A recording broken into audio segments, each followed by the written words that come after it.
Hello, everybody. It's Tuesday, July 19th, 2022. It's 11:30 a.m., which means it is time for our Midday Mindful Moment.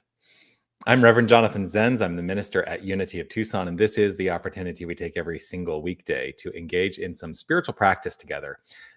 Why do I do this every weekday? Well, what I have found is that when I am consistent in my spiritual practice, life just gets better. So let's make life better together. What do you say? If you are watching live or on the replay, I would love for you to post a comment and let me know that you are here. Always grateful to see everyone who logs in. I am live, as I am every Tuesday, Wednesday, Thursday. I'm live on those days, and I do pre-records on Mondays and Fridays. And I just realized I did not do my moment on last Friday, and I apologize for that. I did not set it up to pre-record. Anyway.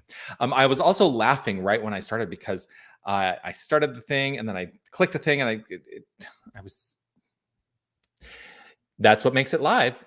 Sometimes I click the wrong button and it makes me laugh. And then I click the right button and then here I am. I don't see anybody logging in yet. So I'm just going to keep going.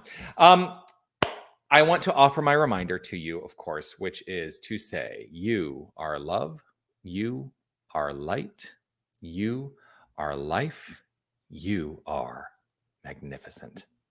And I am so grateful that you shine your light and share your magnificence with the world. So, because I don't see anybody logged in, it makes me think that maybe I'm not live. Well, it says that I'm live on YouTube. So, somebody logged in. Just got excited. Today, I wrote this note at the beginning of the description. I said, point it out and speak it out loud. Point it out and speak it out loud. What does that mean? What is the spiritual lesson in that?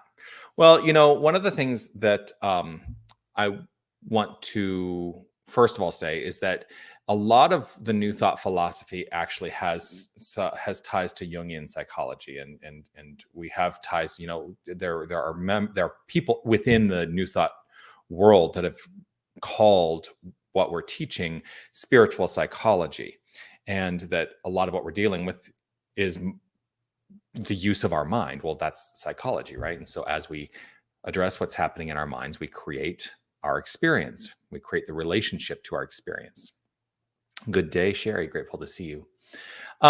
Why does this come up for me today? Well, so I'm going to tell you a little bit about what happened to me this morning. So I woke up late this morning. I woke up late and I woke up late, which means I woke up at 6:30 a.m. And I walked downstairs and my husband was in the kitchen and he was listening to an audiobook, and I don't remember right off the top of my head what the name of the audiobook was, but it was very much in alignment with Breaking the Habit of Being Yourself. It was not that book, but it was very much in alignment with that, what he was listening to. And I heard the person reading the book say, when you are looking to recreate a habit, one of the things that can be very helpful is to affirm out loud when you're engaged in the habit you want to change. So say, by way of example, I want to stop eating ice cream because I want to stop eating ice cream as consistently and regularly as I do. Say if I was eating ice cream every night, I want to stop because at the end of the day, if I eat it every night, then I'm going to gain weight. So that's a habit I would like to stop. And so if I find myself after dinner going into the freezer and getting the thing of ice cream, I speak out loud, I am getting the ice cream now, so that it becomes an awareness that it's actually happening. And then putting myself into the place of being able to make a decision about it. So a lot of what we do is around, bringing to awareness that which is below the level of awareness. That's a lot of what we do in New Thought. So these things are going right hand in hand. Well, by speaking it out loud, you're activating different receptors in terms of the energy around your experience of it. So it's not just thinking or actually not thinking, just going and doing it. As you do it, you speak out loud what you're doing, and then you put yourself in the place of power to be able to shift and change it. So speaking it out loud and then changing, you're allowing yourself to find that place of change. So yes, Sherry says awareness is the first step to change. This makes so much sense to me. Yeah, awareness is, frankly, it's everything. Because if we're doing things below the level of awareness, well, then we don't realize that we're doing them. So it's about bringing to awareness that which is happening below. So this goes hand in hand too with one of the things that I teach when I teach the fundamentals of a prayer practice. And I'm about to teach a prayer class. It's a 6-week class that's going to be starting August 4th. And in that class, we of course will be asking the question, what is the purpose of prayer? All of that stuff. But when I teach prayer, I encourage all my students to speak their prayers out loud. And there's a reason for that.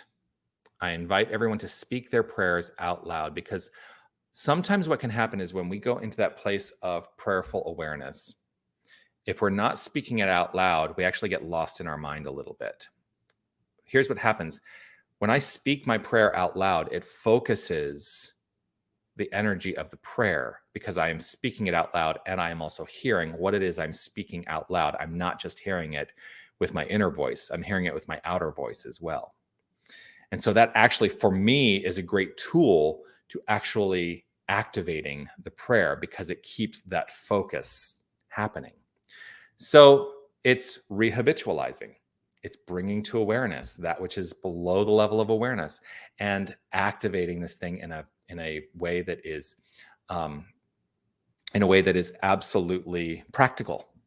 Because for me, if spirituality isn't practical, then what's the point? I want it to be practical. I want it to be of use in my life. And that's one way that I do it. The consistency is also key in that, which is, like I said before, why I do this every single weekday. So now that some of you have logged in, I do want to say hi to Sue and William and Anita and Darwin and Jerry. Grateful to have you all here. And with that, let's engage in some out loud spoken prayer, some affirmative prayer treatment. What do you say? If it is safe and comfortable for you to close your eyes, I invite you to do so. If that is your path to close the eyes, I choose to close my eyes as it allows me to turn that attention to the inner life. And I know that it is the inner life that is creating the construct of that which I experience. And so, as I address the inner, it flows forth in the expression of the outer. And so I let myself be rooted in this. There is one power. There is one presence. There is one source for all that is. There's an infinite creative energy that is showing up as all things seen and unseen. It is the infinite potential and the infinite experience. There is absolutely nothing separate from it. This magnificent principle I call by many names, and I choose in this moment to understand it rooted in this definition as God. God, the beingness of all that is. God, the energy. God, the source. And recognizing its infinite nature, understanding its infinite nature, I realize and know that there can be nothing separate from it. So all that is, everything, is this energy, is this power, is this presence, is this perfection unfolding. And this is inclusive of each and every one of us. We are the light, we are the life, we are the power, we are God, unfolding itself as us. We are living the life of the divine and expressing it and understanding it as our own. But it is not separate. It is part of the infinite wholeness. It is a unified, cohesive wholeness. Our very identity is God. And so from the point of view of this identity, I speak my word on behalf of each and every one of us. I trust and know that the flow of life is rooted in deepening awareness. The activation of that which we require and desire in our lives is rooted in awareness. And so I purposefully bring to awareness that which is lurking below the surface. I have a willingness and an openness to look at all that is unfolding in life and making determinations around whether it is constructive or not. And if I find that it is not constructive, I change by allowing the constructive to be spoken, to be acknowledged, and to be in unfoldment. I choose to be practical in my approach, and I choose and allow this practicality to flow forth into the most expansive expression, magnificent experience. I know that this is my desire and my requirement, and I simply, with gratitude overflowing, allow it. I step out of the way once it is spoken and allow the unfoldment of this perfection. I affirm it as so. I know it is so. And I let it be so. Beyond a shadow of a doubt, I know my word spoken is complete in its expression. And I finalize it by saying, and so it is. Amen.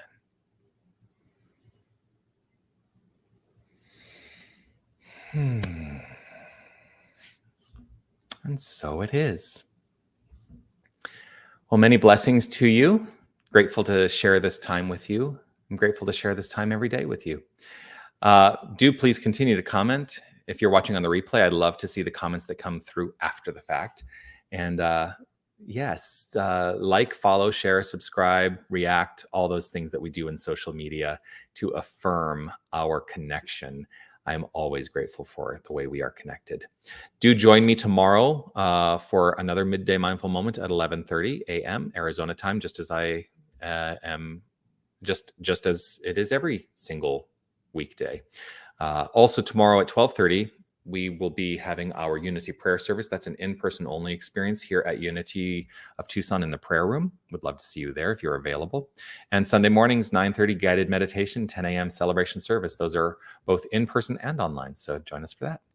Sue, thank you. Grateful to have you all here. Peace and blessings to you. Make your day magnificent. Know that you are magnificent, and it's not because of anything you do. It's just who you are. Celebrate that today. All right. Peace and blessings. Bye, everybody.